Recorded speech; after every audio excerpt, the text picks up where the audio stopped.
It changed my life for the better because it was a dream that I always had to design and build something myself. It certainly changed my kid's life, and I think for my wife, it changed her life because I don't think she'll ever let me do it again because she lost her husband for 18 months. I was so used to designing in a city, so there's always lots of context. So it was actually daunting having a site that was actually, its context was nature and the bush. But it did have a strong historical point of difference for us, which was that's where we used to camp as teenagers when we were growing up. So when we started the design, we thought about how we could actually, I guess, number one, relate to the environment around it, but also how we could relate back to the only other context we had, which was, I guess, that notion of campsite. So that was our starting point. The house itself, we designed around what we considered an outdoor space that you close down rather than an indoor space that you'd open up. So we designed a zone in the middle, and then we built a room off each corner. People come into the home and then you sit down and you realise that you've got a 9-metre wide wall there that's open.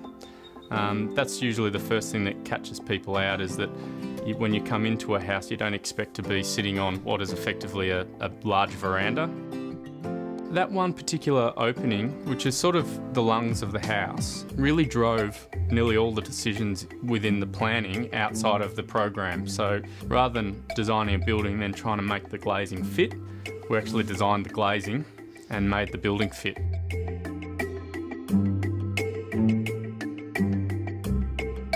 We actually created a 1500 deep service zone in each of the bedrooms, which would carry the 1500 wide door.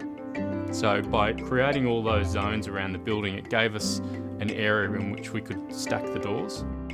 The critical elements of being able to open up a house is also how you protect the house.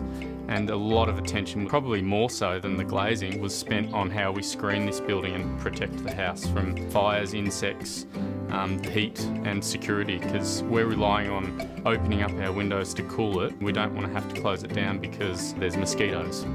With the larger opening, because we've got 6 stacking doors and then another bay for the doors to stack into, we had to think outside the square a little bit, and we actually used the same 618 profile with a mesh in it, and the solution there was to hide an entire secondary frame outside of the first frame, and we concealed that within the walls and within the steps leading out of the room.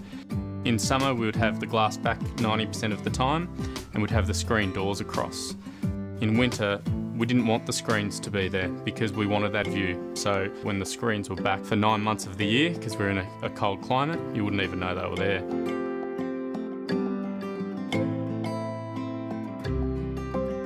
Stuart was great. He came out to site a lot.